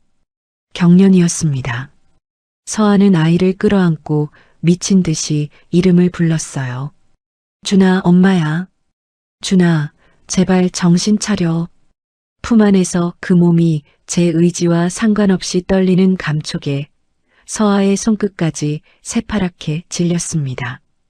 이윽고 떨림이 잦아들었지만 그 멈춤이 떨림보다 더 무서웠습니다. 축 늘어진 아이는 얕고 가쁜 숨만 핥아기고 있었어요. 의식이 돌아오지 않았습니다. 당장 119를 불러 병원에 가야 했어요. 그런데 전화기를 집어든 서아의 손이 허공에서 굳었습니다. 병원, 이름, 신원 확인. 8년 동안 자기와 아이를 죽은 사람으로 숨어 살게 만든 바로 그것들이 지금 아이를 살릴 단 하나뿐인 길목을 가로막고 서 있었던 겁니다. 돈도 없었어요. 죽은 사람에겐 보험증도 통장도 없었으니까요. 살리려고 데려간 그 길에서 아이도 자기도 영영 끝장날 수 있었습니다. 게다가 낮에 그 사내가 다녀갔어요. 이름이 들통난 지금 병원에 신원을 올리는 순간 그 사모님의 손이 어디까지 뻗어올지 알 수 없었습니다. 숨자니 아이가 죽어가고 나서자니 8년 전 그 여자가 기다리고 있는 서하는 사방이 막힌 자리에 홀로 서 있었어요. 그렇게 얼어붙은 손으로 늘어진 아이를 고쳐 안는데 베개 밑으로 공책한 귀퉁이가 삐져나온 게 눈에 들어왔습니다. 무슨 정신이었는지 받아쓰기를 하던 그 공책을 끌어냈어요. 그런데 마지막으로 펼쳐진 면에는 받아쓰기가 아니라 삐뚤빼뚤한 일기 한 줄이 적혀 있었습니다. 오늘 할아버지가 또 왔다. 내 무릎에 반창고를 붙여줬다. 손이 따뜻했다. 우리 아빠도 이런 사람일까? 서아의 목이 콱 메어왔습니다. 아이는 단 한 번도 아빠가 보고 싶다고 말한 적이 없었어요. 서아가 아빠는 먼 데서 일한다고 하면 그저 고개를 끄덕일 뿐. 그런데 그 가슴 속에서는 얼굴 한 번 본 적 없는 아빠를 그토록 그리워하고 있었던 겁니다.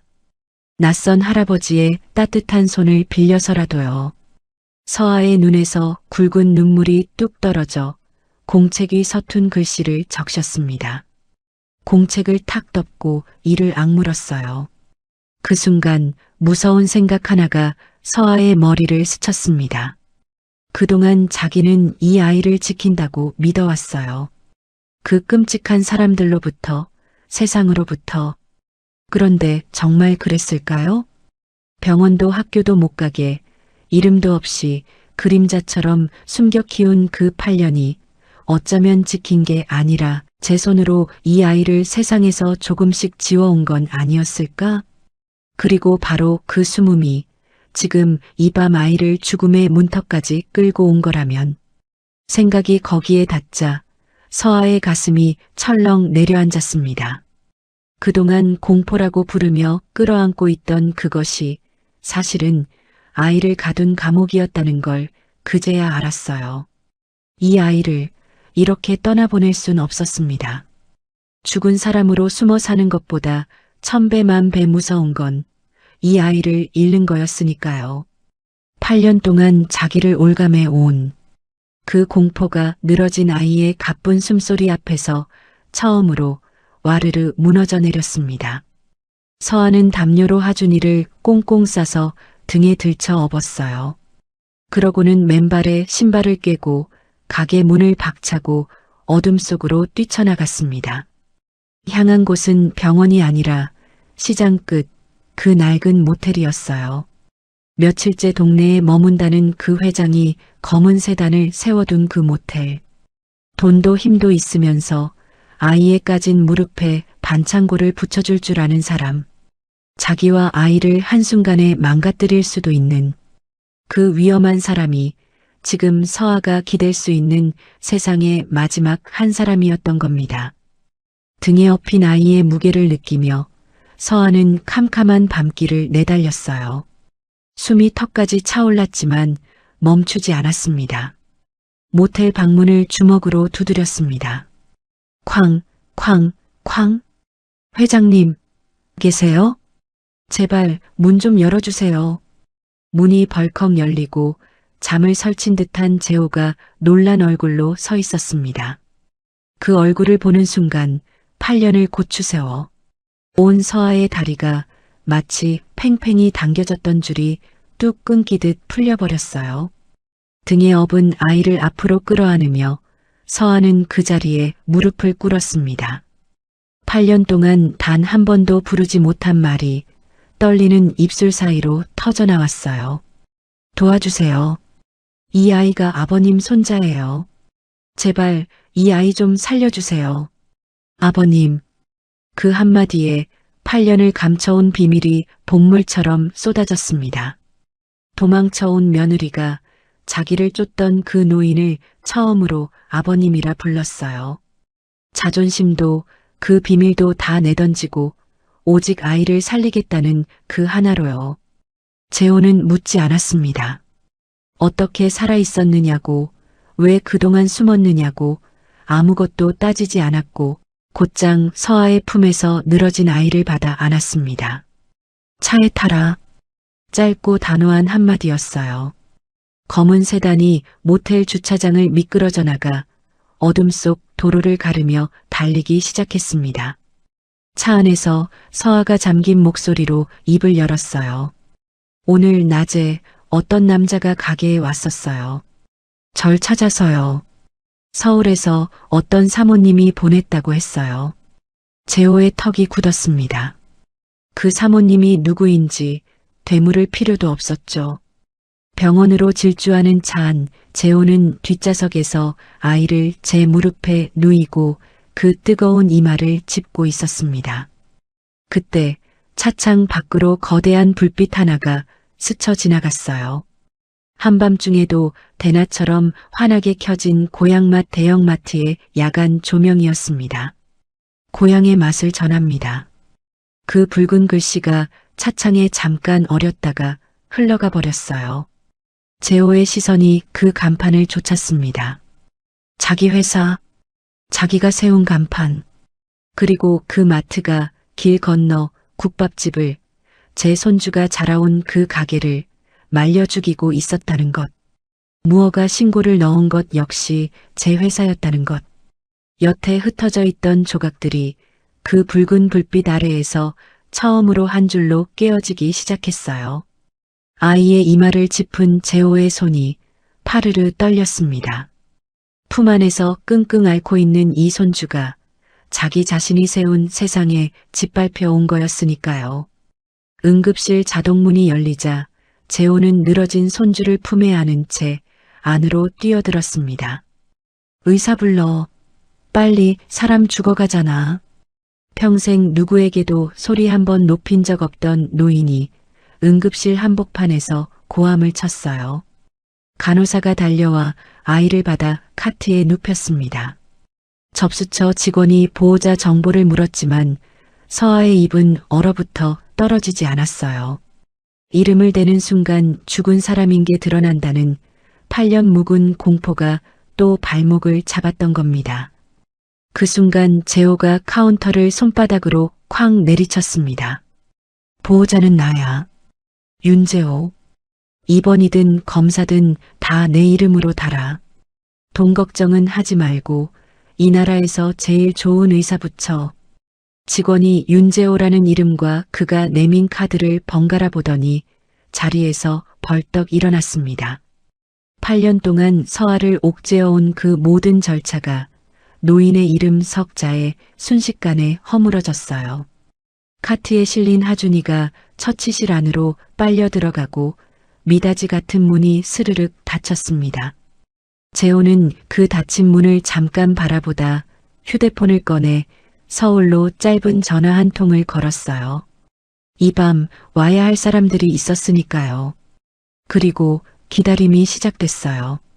처치실 문 앞 복도. 서아는 차마 앉지도 못한 채 두 손을 모으고 서 있었습니다. 그 옆에 재호가 나란히 섰어요.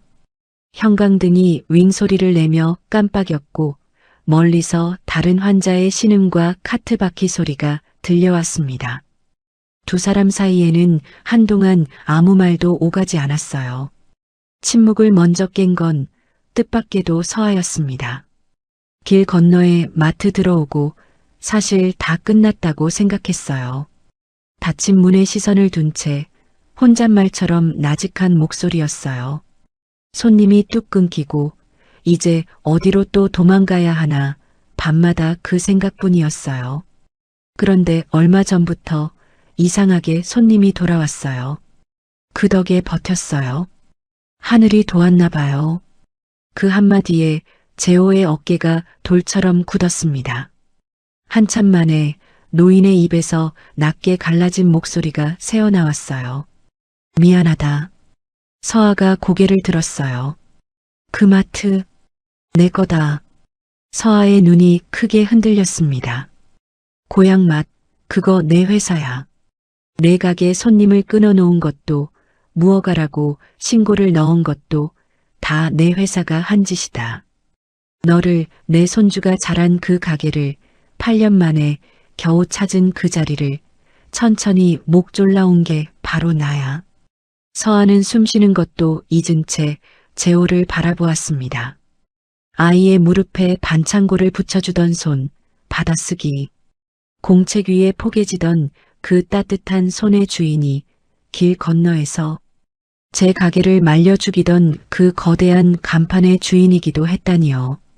은인인 줄로만 알았던 노인이 사실은 저를 벼랑 끝까지 몰아온 장본인이었던 겁니다.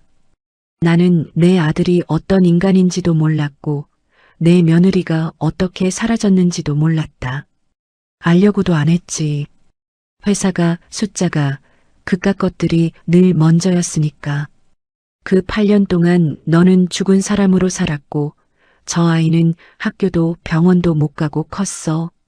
그런데 그 8년 내내 하랍이라는 나는 손주가 있다는 것조차 몰랐다. 제호의 시선이 닫힌 처치실 문으로 향했습니다. 저 얇은 문 하나 너머에서 8살짜리가 가쁜 숨을 몰아쉬고 있었어요. 저 안에서 죽어가는 저 아이가 다른 누구도 아닌 내가 세운 세상에 짓밟혀온 거다. 제호의 목소리가 갈라졌습니다. 나는 평생 고향 맛을 팔았다. 고향의 맛을 전한다고 그 큼지막한 간판을 전국에 내걸고 돈을 긁어 모았어. 그런데 진짜 고향의 맛은 그 잘난 간판. 길 건너 다 쓰러져가는 국밥집에서 내 며느리가 8년 동안 혼자 끓이고 있었더라. 제호가 제 얼굴을 한 손으로 쓸어내렸어요. 나는 고향의 맛을 판 게 아니야. 고향을 죽이고 있었던 거지. 그것도 하필 내 핏줄이 끓이는 고향을. 가난이 지긋지긋해 고향을 등진 게 40년 전인데 40년이 지나 이번엔 돈 몇 푼에 그 고향을 짓밟고 있었어. 돈 앞에서 제일 소중한 걸 내치는 거. 나는 40년이 지나도 하나도 안 변한 거다. 제호가 두 손을 가만히 내려다보았습니다. 며칠 전 이 손으로 저 아이의 까진 무릎에 반창고를 붙여줬어요. 손바닥에는 아직 그 따뜻한 무릎의 감촉이 남아 마치 지금도 그 무릎을 받치고 있는 것만 같았어요. 그 손이 지금 처치실 문 하나를 어쩌지 못한 채 떨고 있었고 무릎이 꺾일 듯해 제호는 복도 벽에 기댔습니다. 75평생 한 번도 흘린 적 없던 것이 늙은 눈가에 뜨겁게 차올랐습니다. 바로 그때 처치실 문이 열렸습니다. 흰 가운의 의사가 마스크를 내리며 나왔고 복도에 선 두 사람의 시선이 그 입에 쏠렸습니다. 서아의 두 손이 가슴 앞에서 바스러질 듯 맞잡혔어요. 보호자분, 열성 경련이었습니다. 다행히 늦지 않게 오셨어요. 위험한 고비는 넘겼고 수액 맞으면서 안정 취하면 곧 깨어납니다. 서아의 다리에서 힘이 풀렸고 제호가 팔을 뻗어붙들었어요. 서아는 두 손에 얼굴을 묻었습니다. 8년을 꾹꾹 눌러온 울음이 그제야 터졌어요. 소리도 제대로 못 내는 어깨만 들썩이는 흐느낌이었습니다. 아이가 살았다는 안도와 8년의 서름이 한꺼번에 쏟아져 나온 거였어요. 그건 그동안 서아가 흘려온 눈물과는 달랐어요. 며칠 전 밤 아이의 일기를 보며 제 탓을 곱씹던 그 눈물과도요. 8년을 죽은 사람으로 버티는 동안 단 한 번도 허락받지 못했던 마음 놓고 우는 눈물이었습니다. 제호는 그런 며느리의 떨리는 어깨를 차마 앉지도 못하고 그저 지켜보았어요. 8년을 쫓고 도망쳐온 두 사람이 지금은 같은 문 하나를 같은 마음으로 바라보며 서 있었습니다. 처치실 너머 침대에 누운 하준이의 손가락이 까딱 움직였습니다. 아이는 아직 자기 때문에 이 밤에 어떤 일들이 무너지고 또 드러나려 하는지 알지 못했어요. 그저 엄마가 늘 말하던 먼 데서 일하는 아빠가 사실 어떤 사람인지도 그 사람이 지금 이 병원으로 달려오고 있다는 것도요. 맑은 햇살이 들어오는 병실의 다음 날 아침 하준이가 부스스 눈을 떴어요. 낯선 흰 천장, 팔에 꽂힌 링거줄.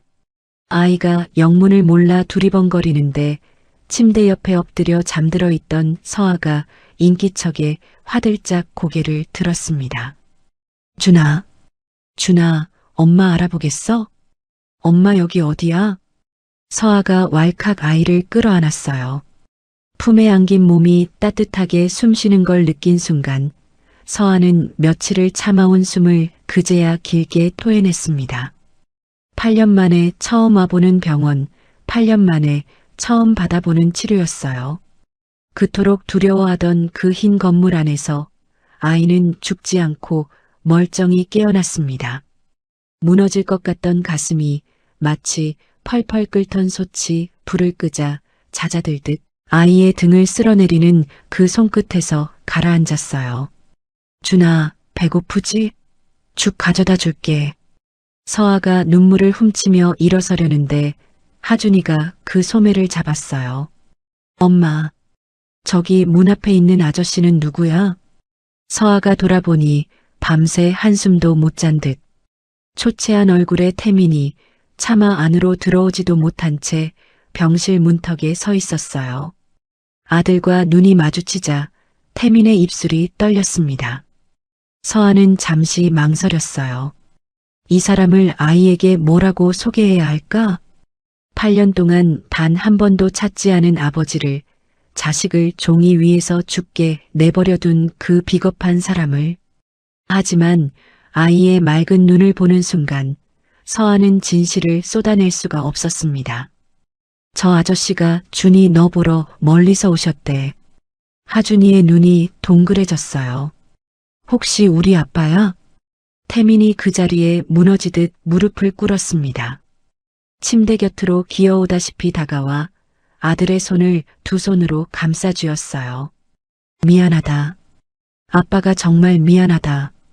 말은 그게 전부였습니다. 그 이상은 목이 메어 나오지 않았어요. 8년을 외면하다 자식이 죽을 고비를 넘기고 나서야 흘리는 눈물이 너무 늦었다는 걸 그 자신이 가장 잘 알고 있었으니까요. 하준이는 그런 아빠를 물끄러미 바라보았습니다. 그러고는 고사리 손으로 아빠의 머리를 어색하게 토닥였어요. 아빠, 울지 마. 나 안 아파. 아빠, 다 나았어. 얼굴 한 번 본 적 없는 아빠를 아이는 그렇게 위로하고 있었습니다. 미워할 법도 한데 원망 한 조각 없이요. 그 자리에 있던 어른들 누구도 차마 고개를 들지 못했어요. 한편 그날 오전 회장실에서는 다른 종류의 정리가 이루어지고 있었습니다. 재호가 미정을 불러 앉혔어요. 밤새 무언가 잘못됐음을 직감한 듯 미정의 얼굴은 한번 흔들렸다가 다시 차갑고 매끈하게 정돈되어 있었습니다.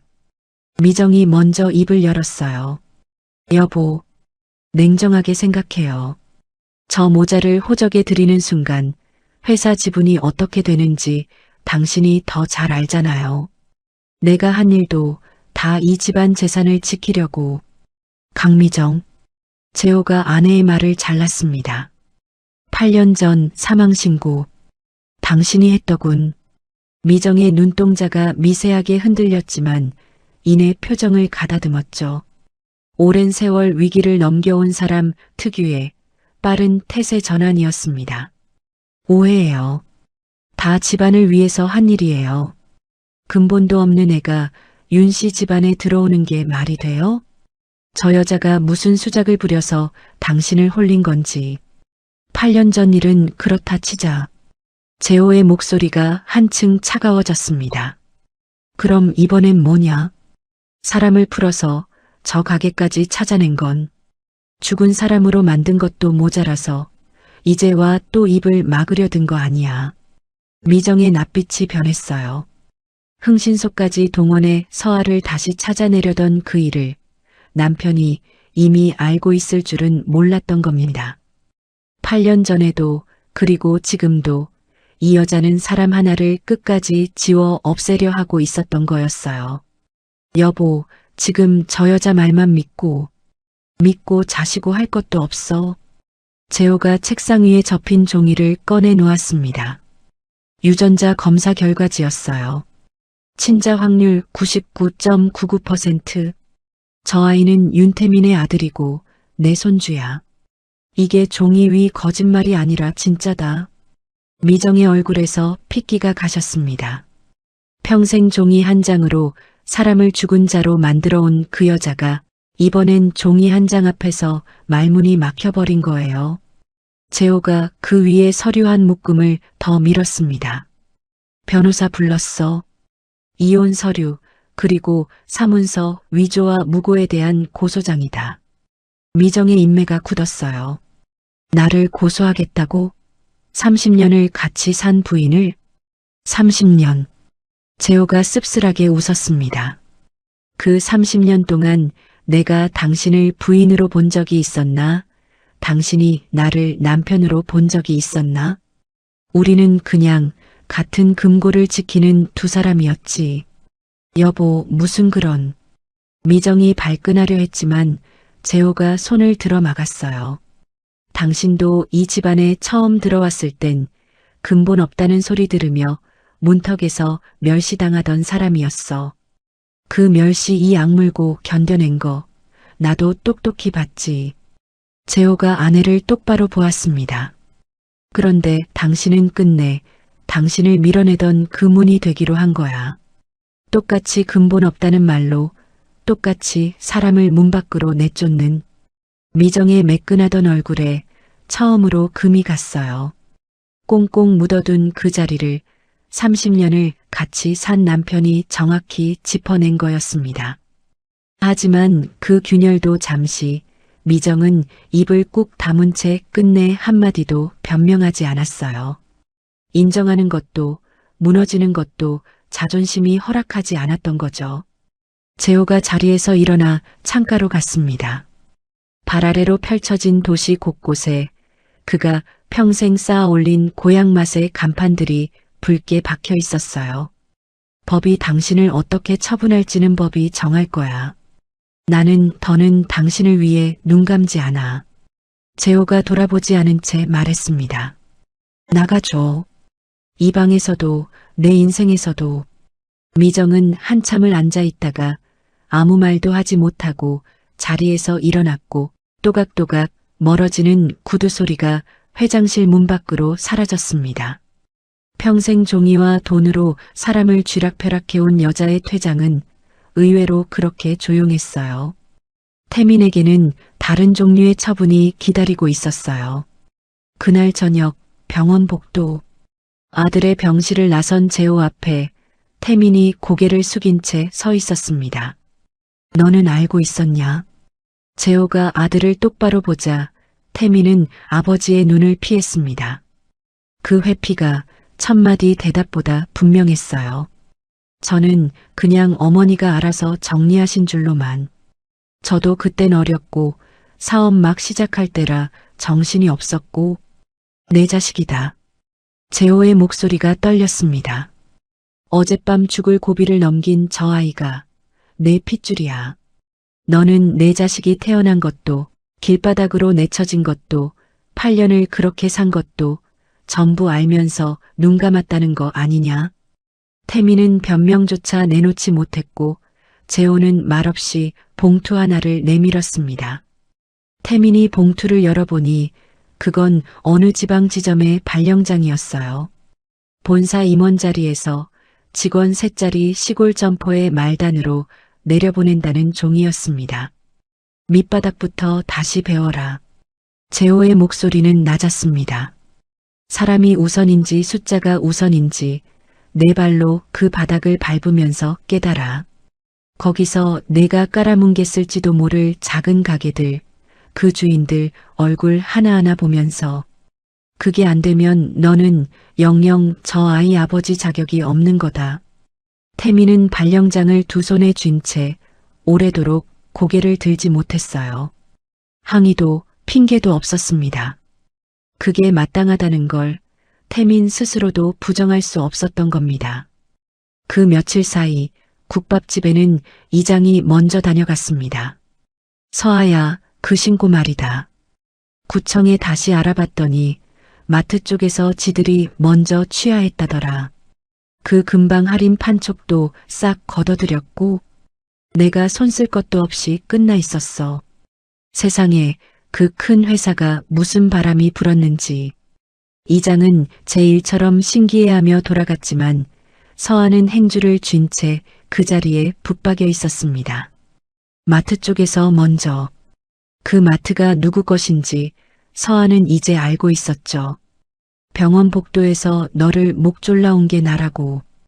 고개를 떨구던 그 노인이 사실은 그 고백보다도 먼저 아무 말도 없이 그 손을 거두고 있었던 겁니다. 끊겼던 손님이 돌아온 것도 하늘이 도운 게 아니었어요. 매일 와서 하준이 받아쓰기를 봐주고 까진 무릎에 반창고를 붙여주던 그 손이 보이지 않는 곳에서 이 가게를 떠받치고 있었어요. 서아는 솥에서 피어오르는 김을 한참 바라보았습니다. 그리고 며칠 뒤 재호는 다시 시장 골목에 그 국밥집을 찾았어요. 이번엔 회장으로서가 아니라 한 사람의 시아버지로서였습니다. 가게 안 태어난 하준이가 평상에 앉아 다리를 까딱이고 있었어요. 서아는 솥 앞에서 국밥을 말고 있었고요. 재호가 문을 밀고 들어서자 하준이가 반갑게 달려나왔습니다. 할아버지. 재호는 달려든 하준이를 받아 안았어요. 품에 안긴 아이가 재호의 목에 매달린 채 아무렇지 않게 제잘거렸습니다. 할아버지 있잖아요. 할아버지는 맨날 오니까 꼭 진짜 우리 할아버지 같아요. 재호의 팔이 멈칫했습니다. 그는 아이를 평상에 내려앉히고 그 앞에 한쪽 무릎을 굽혀 눈높이를 맞췄어요. 하준아. 재호가 아이의 두 눈을 똑바로 들여다보았습니다. 같은 게 아니라 진짜 맞다. 내가 내 진짜 할아버지야. 하준이의 눈이 동그래졌어요. 진짜요? 그럼 진짜다. 아이는 잠깐 숨을 멈추더니 재호의 목을 와락 끌어안았습니다. 나도 이제 진짜 할아버지 있다. 숨겨서 미안하다는 말도 몰라봐서 미안했다는 말도 필요 없었어요. 8해를 통째로 건너뛴 할아버지와 손자는 그렇게 서로를 안는 것으로 첫인사를 대신했습니다. 솥 앞에서 그 모습을 지켜보던 서아의 손이 국자를 쥔 채 멈춰 있었어요. 이윽고 재호가 하준이를 안은 채 몸을 일으켜 서아를 향해 입을 열었습니다. 서아야. 처음으로 며느리의 이름을 불렀어요. 그동안 정말 고생 많았다. 이 못난 시애비가 이제라도 갚을 수 있게 해다오. 서아가 들고 있던 국자를 내려놓았습니다. 그 한마디에 무어라 답해야 할지 몰라 서아는 한동안 입을 떼지 못했어요.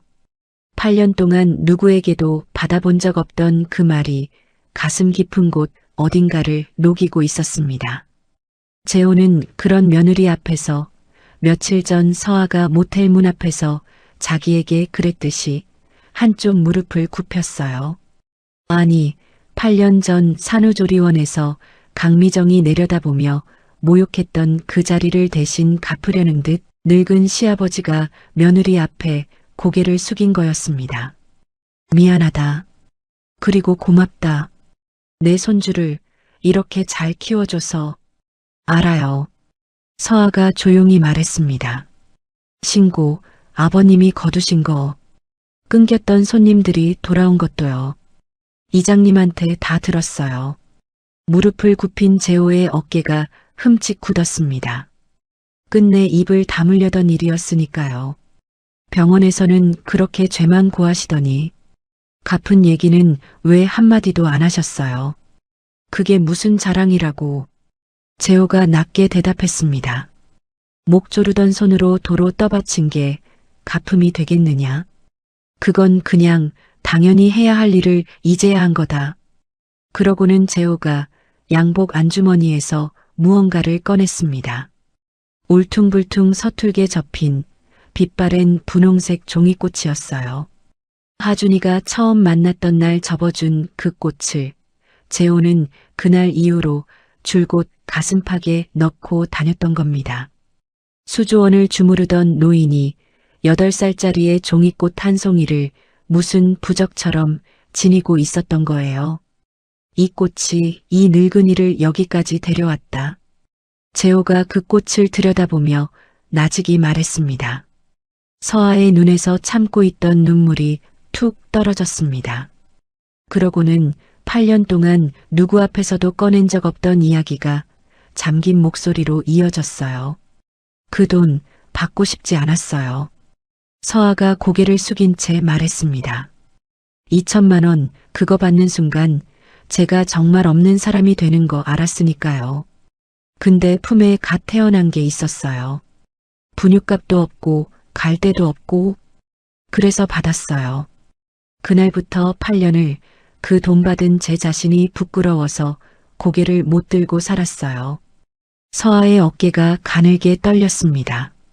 그래도 준이 하나는 어떻게든 지켰다고 믿었는데 그게 지킨 게 맞는지도 이제는 잘 모르겠어요. 재호는 아무 말 없이 그 어깨를 지켜보았어요. 8년의 침묵을 처음으로 제 입으로 풀어내는 그 목소리를 끝까지 들어주는 것 말고는 이 늙은이가 해줄 수 있는 게 없었으니까요. 가게 안에 잠시 따뜻한 침묵이 내려앉아 천장에 낡은 선풍기가 느리게 돌고 솥에서는 사골 육수가 보글보글 끓고 있었습니다. 40년 전 재호가 지긋지긋해하며 등졌던 바로 그 냄새가 이제는 그를 다시 집으로 데려온 냄새가 되어 가게 안을 가득 채우고 있었어요. 그의 가을, 아침 햇살이 드는 시장 골목. 노란 가방을 맨 하준이가 운동화 끈을 야무지게 묶고 가게 문을 나섰어요. 윤하준. 이제는 종이 위에서도 멀쩡히 살아있는 진짜 이름이었습니다. 사망신고는 말소되었고 8회 만에 늦은 출생신고가 받아들여졌어요. 학교에 가는 첫날이었습니다. 언젠가 유리문 안쪽에 이마를 붙이고 또래들의 등굣길을 바라보기만 하던 아이가 이제는 그 무리 속에 섞여 걷고 있었어요. 앞서가던 한 아이가 뒤를 돌아 손을 흔들자 하준이도 이번엔 망설임 없이 손을 마주 흔들었습니다. 가게 앞에서 그 뒷모습을 배웅하던 서아의 눈가가 또 한 번 촉촉해졌어요. 그 사이 미정에게는 법원의 유죄 판결이 내려졌습니다. 30년을 지키던 그 안방에서 그녀는 끝내 제 발로 걸어 나가야 했어요. 태미는 여전히 그 지방의 작은 점포에서 바닥을 배우는 중입니다. 다만 주말이면 제 월급으로 산 새 운동화 한 켤레를 들고 아들을 보러 온다고 하죠. 며칠 뒤 재호가 다시 가게를 찾았습니다. 서아가 김이 오르는 뚝배기 하나를 그의 앞에 내려놓았어요. 아버님, 식기 전에 드세요. 재호가 숟가락을 들어 국물을 한술 떠서 입에 넣었어요. 그런데 이번엔 맛이 났습니다. 언젠가 이 자리에서 같은 국밥을 먹고도 뜨겁다는 것밖에 느끼지 못했던 그 혀끝에 이제야 맛이 돌아온 거예요. 40년 전 등지고 떠났던 고향의 맛이 한참을 돌고 돌아 마침내 제 며느리의 손끝에서 그에게 닿은 거였습니다. 재호의 눈가가 붉어졌어요. 그는 그 속내를 들키지 않으려는 듯 한 술 한 술 국밥을 떠넣었습니다. 맛있다. 나직이 말했죠. 이게 진짜 고향의 맛이구나. 서아가 미소 지었습니다. 그때 학교를 마친 하준이가 가게 문을 드르륵 열고 뛰어들어왔어요. 한 손에는 동전이 제법 묵직하게 차오른 그 비밀 저금통이 들려 있었습니다. 할아버지, 나 돈 다 모았어요. 엄마 생일에 국밥 사줄 거예요. 그래, 어느 식당에서 사줄 건데? 여기요. 우리 가게가 세상에서 제일 맛있으니까. 서아가 솥 앞에서 웃음 섞인 숨을 삼켰고 재호의 입에서는 평생 낼 줄 모르던 웃음소리가 처음으로 터져나왔습니다. 선풍기는 느리게 돌고 솥에서는 오늘도 사골이 끓었습니다. 한때 죽은 사람으로 숨어 살던 모자와 평생 고향을 등지고 살던 노인이 이제 한 가게 안에서 같은 국밥을 나누는 가족이 되어 있었어요. 가진 것이 많아서가 아니라 비로소 서로를 가졌기 때문에 따뜻한 식탁이었습니다. 돈은 사람을 높은 곳까지 데려다 주지만 정작 가장 귀한 것은 늘 낮고 가까운 자리에서 우리를 기다리고 있는지도 모르겠습니다.